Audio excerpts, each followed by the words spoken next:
So you have a TV show idea for me? Yes, sir, I do. It's all about a group of people that have to deal with walkers. Oh, my grandma has to deal with a walker in her old folks' home. She hates it. No, not that kind of walkers. Walkers in this show are like dead people. Why would an old folks' home use dead people as walkers? That's kind of messed up. This pitch is off to a horrible start. No, see, it's like a zombie apocalypse show, but the people call the zombies walkers. Oh yeah, that's a much better idea. Let's go with that angle. Yeah, let's. So what's the show about? Well, it's based on a graphic novel series, and it starts with a guy waking up in bed in a hospital only to find that it's the zombie apocalypse. Sounds a lot like the beginning of 28 Days Later. No, it's different, because that was in London and this is in the States. Oh, those are different countries. Okay, carry on. So then Rick's gonna make friends with some new people and they're gonna cover themselves in walker guts. Why do they do that? Because when they have walker guts on them, the walkers can't detect them. Oh, so I imagine they'll be using that strategy throughout the show. They'll practically never do it again. Oh, really? Yeah, they're mostly gonna forget about it. So then Rick is gonna be reunited with his wife Lori and his son. What's his son's name? Carl. Oh, Coral, that's a cool name. No, it's Carl. Coral, right. It sounds like you're saying Coral, but his name's actually Carl. Yeah, I think we're saying the same thing. His name's Coral. You're definitely saying it weird, but as long as the actor you cast to play his dad can say it properly, I think we're good. I'll make sure of it personally. Well, okay then. So what happens in the show? A lot more farming than you'd expect. Oh, post-apocalyptic agriculture is tight. Oh yeah, actually the entire second season's gonna take place on a farm. That's what I'm talking about. And in one episode, they're gonna have to get a walker out of a well. Oh, well maintenance too? This show has everything. Yeah, so basically over the course of the show, the survivors are gonna find a safe location, stuff's gonna go bad, half of them are gonna die, and then they're gonna have to find a new location and repeat. Is that kind of repetitive formula gonna get old? Well, we're gonna mix up the threats a little bit. Oh yeah? Yeah, like for a couple of seasons, they're gonna go up against a guy who's like a post-apocalyptic dictator. Okay. And for a couple of seasons, they're gonna go up against a guy who's like a post-apocalyptic dictator. Yeah, you just said that. No, different guys, different seasons. Oh wow, okay. Yeah. So how many seasons were you thinking? Well, how many numbers are there? How many numbers are there? I guess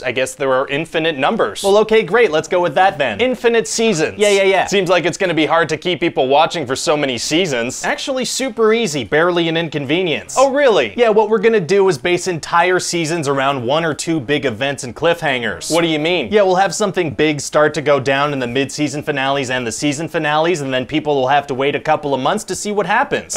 Super frustrating, right? But aren't people gonna catch on to that? They will, but at a certain point, I think the sunk cost fallacy is gonna kick in. The sunk cost fallacy? Oh yeah, it's this thing I read about. See, the more time people invest in something, the harder time they have quitting that thing. So even if people don't like the show anymore, they have to keep watching because they've invested so much time that they have to see how it ends. Exactly. So what's gonna happen in the episodes that aren't mid-season finales or finales? Not much. Oh really? Yeah, it's gonna be like a bunch of soap opera bottle episodes that don't advance the plot in any way. Oh, spreading it super thin. I love it. Yeah, and also characters are gonna give super long speeches pretty much every episode. What kinds of stuff are they gonna give speeches about? Just the same kinds of things over and over, like this is how things are now, or this isn't who we are, or this is who we are now. Very repetitive. So what's the end game for these characters? End game? Like what are they working towards? Not dying, I guess? I don't know. There's nothing to look forward to for the audience? Not really. Sounds pretty bleak. I imagine you'll have some fun moments sprinkled in there to keep things interesting though? No. Oh really? Yeah, no, the show's gonna take itself super seriously. It doesn't sound very fun to watch. Oh, it won't be. But people will watch it anyway? They will, because sometimes we'll randomly kill off important characters. Oh, I guess that'll keep things spicy. Yeah, we're gonna run through a lot of important characters. Do you think that kind of stunt will have diminishing emotional returns each time we do it? I don't know. Fair enough. Yeah. And I guess as long as we don't lose the main protagonist, the audience will still have somebody to root for. Very true.